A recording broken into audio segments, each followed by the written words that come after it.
नमस्कार, news point में आज मैं कादम्बिनी शर्मा हूं आपके साथ। अब मामला जो है, जो छात्र की सुसाइड का, खुदकुशी का, वो हैदराबाद तक सीमित नहीं रहा है। इसे लेकर दिल्ली समेत कई जगहों पर छात्रों ने विरोध प्रदर्शन किया है।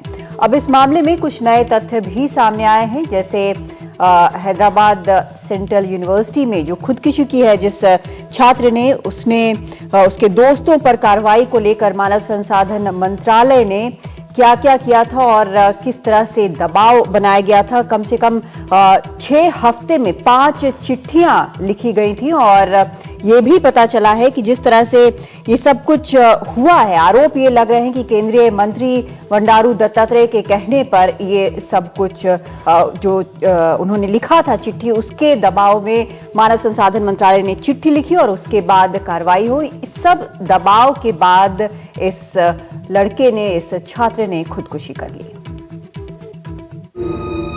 हैदराबाद में खुदकुशी करने वाले पीएचडी के छात्र रोहित वेमुला को क्या इतना मजबूर कर दिया गया कि उसके पास कोई रास्ता नहीं बचा सिवाय खुदकुशी करने के? आरोपों के मुताबिक रोहित समेत 5 छात्रों को सस्पेंड कराने के पीछे बंडारू दत्तात्रेय को जिम्मेदार माना जा रहा है। साथ ही मानव संसाधन मंत्रालय ने भी 6 हफ्ते में 5 चिट्ठियां भेजकर कार्रवाई का दबाव बनाया। I agree with the students here.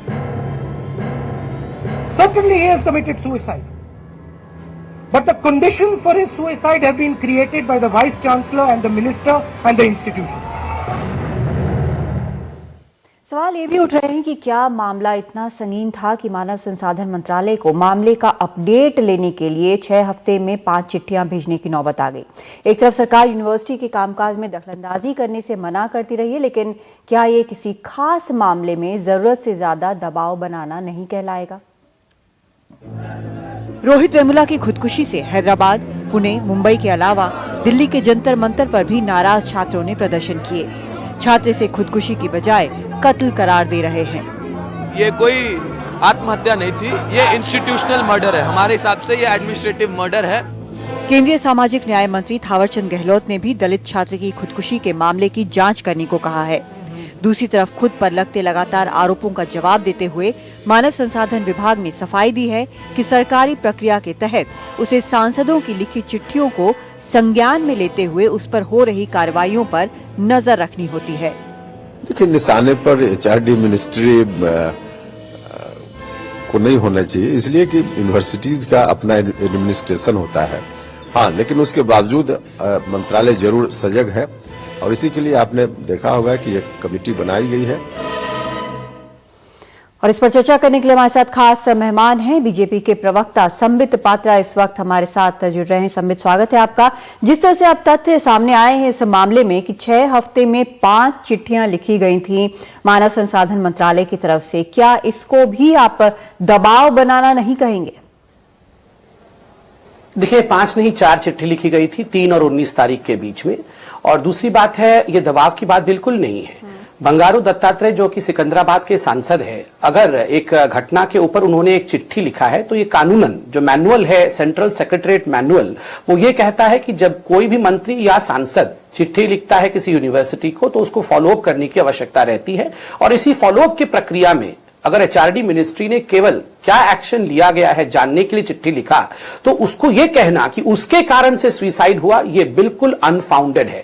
और मैं यहां एक बड़ी बात यह भी बता दूं, आप तो एचआरडी मिनिस्ट्री की बात कर रहे हैं, चिट्ठी की बात कर रहे हैं। जो सुशील कुमार जो कि एबीवीपी का कार्यकर्ता था, जो कि कंप्लेन भी जिसने किया था, उसकी माताजी ने हाईकोर्ट में केस दर्ज किया था। हाईकोर्ट ने भी 3 बार यूनिवर्सिटी के लीगल काउंसिल से यह सवाल पूछा है कि आखिर आप एक्शन इतने देर तक क्यों नहीं कर रहे हैं और एक्शन टेकन रिपोर्ट आप सबमिट करिए। 19 तारीख को उसकी अगली सुनवाई भी है। मैं यहां बता दूं कि हाईकोर्ट को जब यह कहा गया कि आप जो ऑर्डर्स दिए गए हैं प्रोक्टोरियल काउंसिल के और एग्जीक्यूटिव काउंसिल के कि बच्चों को हॉस्टल से निकाला गया है, आप इसको रुकवा दीजिए, तो हाईकोर्ट ने उस पर स्टे नहीं किया। तो स्वाभाविक रूप से एक राजनीतिक रूप देने की कोशिश की जा रही है, कानूनी रूप से इसमें कुछ भी नहीं है। लेकिन आप ये बताएं मुझे संबित कि आप कह रहे हैं कि 5 हफ्तों में 4 चिट्ठी लिखी गई है मानव संसाधन मंत्रालय की तरफ से। क्या ये स्टैंडर्ड प्रैक्टिस है कि हर हफ्ते एक चिट्ठी लिखी जाए किसी भी यूनिवर्सिटी में अगर इस तरह का कोई मामला सामने आता है? मैं ये समझ सकती हूँ अगर आप ये कहते हैं कि हाँ ठीक है, अगर वहां के सांसद ने एक चिट्ठी लिखी, एक कंप्लेंट किया, एक शिकायत की तो उस पर पूछा जा सकता है, लेकिन ऑलमोस्ट ऑन एन एवरेज हर हफ्ते एक चिट्ठी लिखना, क्या ये एक स्टैंडर्ड प्रैक्टिस है? देखिए, दो चीजें हैं। हाँ। चिट्ठी लिखना और उस चिट्ठी के कारण खुदकुशी होना। देखिए, चिट्ठी लिखना ये तो गलती नहीं है अगर अकाउंटेबल गवर्नेंस है।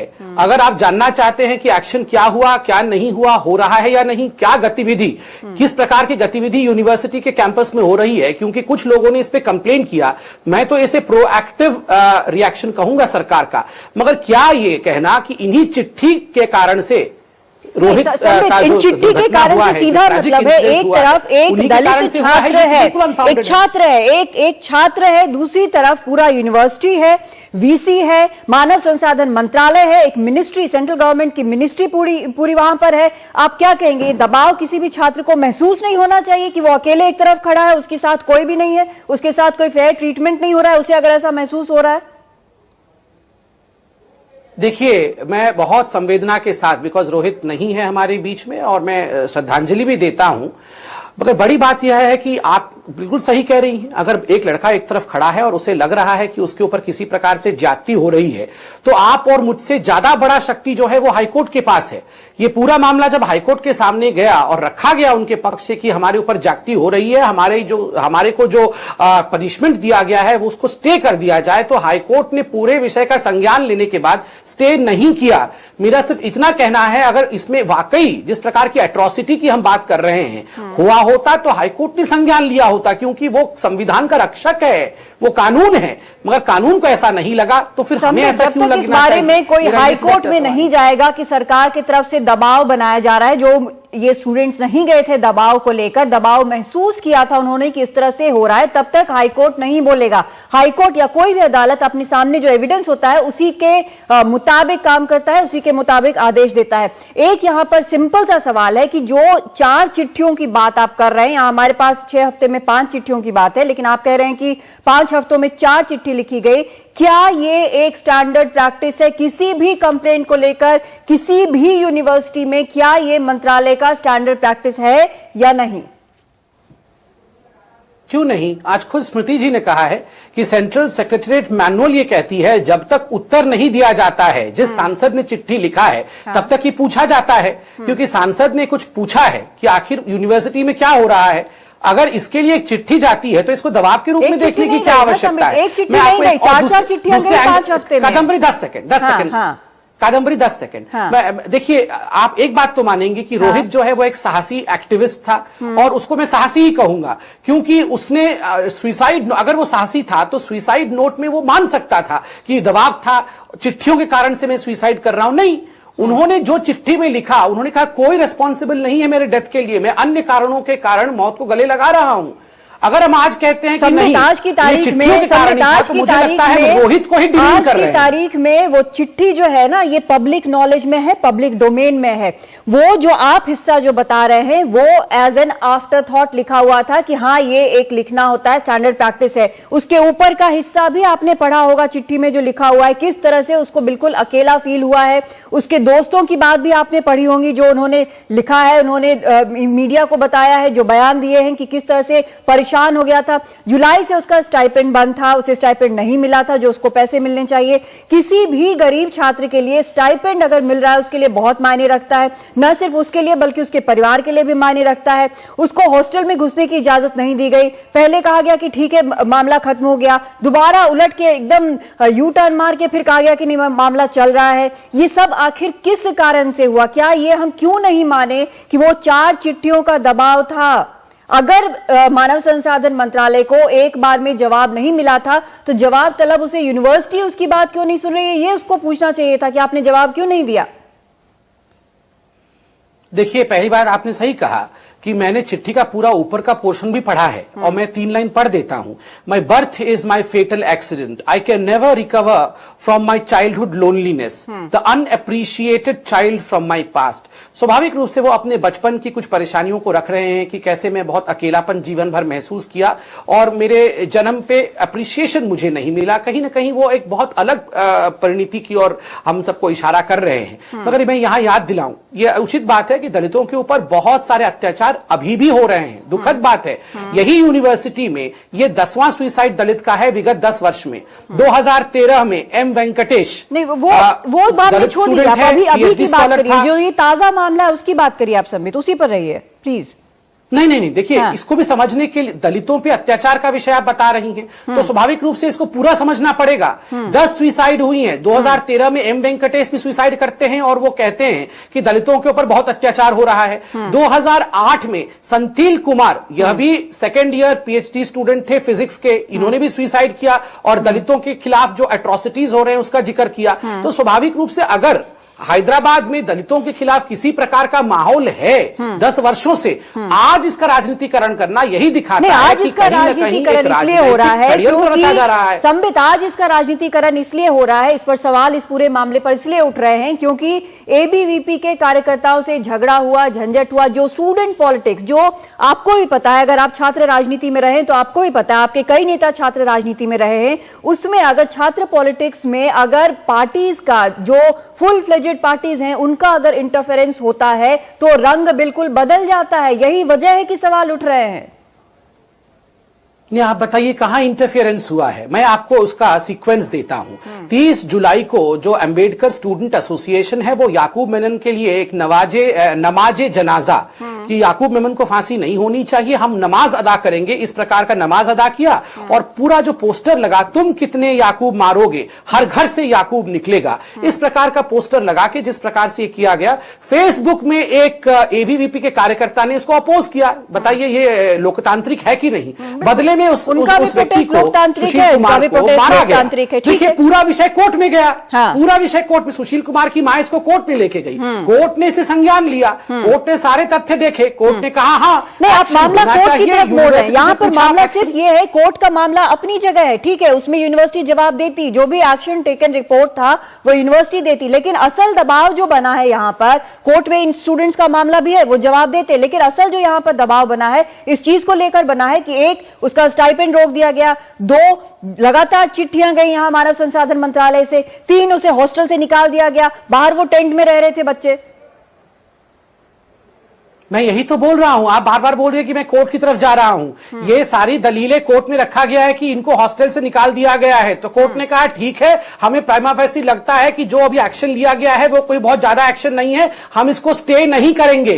अगर कोर्ट को लगता कि ये एट्रोसिटी है, ये धमकी के कारण से हो रहा है, ये दबाव के कारण से हुआ है, तो कोर्ट तुरंत स्टे कर देती और कोर्ट कहती कि नहीं, ऑर्डर स्टे हो गया, कोई पनिशमेंट नहीं होगा, हम आगे सुनवाई जारी रखेंगे। संबित, क्या कोर्ट को पता था कि 4 चिट्ठियां लिखी गई है मानव संसाधन मंत्रालय के पास से? क्या ये बात कोर्ट के संज्ञान में आई थी? देखिए, कोर्ट सारे विषयों को संज्ञान में लिए बिना कभी भी फैसला या निर्णय नहीं करती है, वो परजुरी कहलाएगा। अदरवाइज अगर यूनिवर्सिटी रिप्रेजेंट कर रहा है और यूनिवर्सिटी सच्चाई के आधार पर नहीं चलेगा, ये 4 चिट्ठियां क्या ये ऑन रिकॉर्ड रखा गया था? ये 4 चिट्ठियां क्या मानव संसाधन मंत्रालय की 4 चिट्ठियां ऑन रिकॉर्ड रखी गई थी या नहीं? क्या मानव संसाधन मंत्रालय की उस चिट्ठी में आप हमें दिखा पाएंगे कि कहीं भी लिखा हुआ है कि आप फलाना एक्शन फलाने स्टूडेंट के खिलाफ लीजिए? अगर आप वो दिखा देंगी तो मैं उसका उत्तर दे दूंगा। अगर चिट्ठी जनरल इन नेचर है, आपके यूनिवर्सिटी कैंपस में क्या हो रहा है, क्या एक्शन लिया जा रहा है, जिसमें किसी व्यक्ति का नाम नहीं है, किसी संगठन का नाम नहीं है, तो स्वाभाविक रूप से इस जनरल चिट्ठी को एक व्यक्ति के दुखद मृत्यु के साथ जोड़ के देखना, ये राजनीतिक साजिश नहीं तो और क्या है? यानी कि अगर एक आपके जो मंत्री हैं वो चिट्ठी लिखते हैं तो उस एक चिट्ठी के जवाब में यहां पर केंद्र के मंत्रालय से 4-4 चिट्ठियां जाती हैं हर मामले की पूछ के लिए, और ये आप कह रहे हैं एक हफ्ते में जवाब? क्या केंद्रीय 4 बार मैं मानव संसाधन मंत्रालय क्या एक हफ्ते में जवाब मांग रहा था? मैं ये जानना चाहती हूँ। नहीं तो मैं आपको एक उदाहरण दे रहा हूं। मैं अगर 4 बार एनडीटीवी को चिट्ठी लिखूं कि कादम्बरी जी इस हफ्ते में कितनी बार न्यूज पढ़ी है, तो क्या आप स्ट्रेस में आ जाएंगी? कतई नहीं आएंगी। ये एक साधारण प्रक्रिया है। इसमें एक 4 चिट्ठी अगर लिखी गई है कि आपके कैंपस में क्या हो रहा है, इससे क्या गड़बड़ी हो जाती है, इससे क्या मुश्किल हो जाता है? ये तो आरटीआई के अंतर्गत कोई भी मांग सकता है, आप भी मांग सकती हैं। आरटीआई अगर 10 लोग एक ही दिन में 10 लोग आरटीआई फाइल करते हैं कि क्या एक्शन ले रही है यूनिवर्सिटी, तो यूनिवर्सिटी को जवाब देना पड़ेगा आरटीआई के माध्यम से भी। उसका कारण यह नहीं है कि आरटीआई एक्टिविस्ट फांसी चढ़ा देंगे आरटीआई एक्टिविस्ट को, कि आपके कारण से रोहित ने फांसी चढ़ा दी। बिना किसी स्पेसिफिक इंस्टेंस को स्पेसिफाई किए हुए अगर किसी यूनिवर्सिटी से जवाब मांगा जाता है तो वो जानना तो चाहेगा कि क्या इंस्टेंस की बात हो रही है। नहीं, बिल्कुल। देखिए, मैं आपको उदाहरण दे रहा हूं। ऐसे इंसिडेंसेस जब भी पहले हुए, इससे पहले हनुमंत राव जी एमपी थे। आप कांग्रेस के प्रवक्ता को बुला के पूछिए, हनुमंत राव जी ने कितनी चिट्ठियां लिखी? बहुत सारी चिट्ठियां लिखी, क्योंकि मैं रिसर्च करके आया हूं। हनुमंत राव जो कि उस समय एमपी थे कांग्रेस के, वो हर विषय पे चिट्ठी लिखते थे यूनिवर्सिटी को। कोई भी पब्लिक सर्वेंट, कोई भी व्यक्ति चिट्ठी लिख के ये जानना चाहेगा कि क्या हो रहा है। इसमें ये लोकतांत्रिक अधिकार है। ये सेंट्रल सेक्रेटरीट मैनुअल भी कहती है कि आप पता लगाइए क्या हो रहा है। उसका मतलब नहीं है कि यह दबाव है। एक्शन प्रोक्टोरियल काउंसिल ने एक्शन एग्जीक्यूटिव काउंसिल, जिसमें कि 3 दलित बंधु भी थे, 3 प्रोफेसर दलित थे, उन्होंने लिया है। ये पूरा मामला का संज्ञान कोर्ट ने भी लिया है, डबल चेक कोर्ट से भी हो गया है। तो स्वाभाविक। और रोहित नहीं, आप फिर यहाँ पे आप कॉन्ट्राडिक्शन की बात कर रहे हैं। नहीं, एक सेकेंड, आप कॉन्ट्राडिक्टरी बात कर रहे हैं। आप कह रहे हैं कि एक जनरल जवाब मांगा गया था, पॉइंट 1। दूसरी तरफ कह रहे हैं आपकी कोर्ट ने एक स्पेसिफिक मामले का संज्ञान लिया था। 2 अलग अलग चीजें हैं। खैर, इस पर आगे अभी और भी चीजें खुलेंगी, और भी चीजें सामने आएंगी। इस पर हम और आगे आपसे पूछेंगे। फिलहाल वक्त हमारे पास खत्म हो गया है और आगे इस पर हम और चर्चा करेंगे। लेकिन एक बात तो साफ है, जैसे संबित बता रहे हैं कि भाई बहुत ज्यादा ध्यान है। अगर एक मंत्री या एक सांसद कोई भी चिट्ठी लिखते हैं तो उसके बाद हर हफ्ते एक चिट्ठी शायद जाना, ये मैनुअल की बात होगी। और अब इसमें संबित कह रहे हैं कि जोड़ना नहीं चाहिए, लेकिन जोड़ना क्या है और नहीं जोड़ना है सब समझते हैं। इसमें आगे क्या आता है ये भी हम देखेंगे, और किस तरह से मामला राजनीतिक होता जा रहा है, राजनीतिक है, ये भी साफ नजर आ रहा है।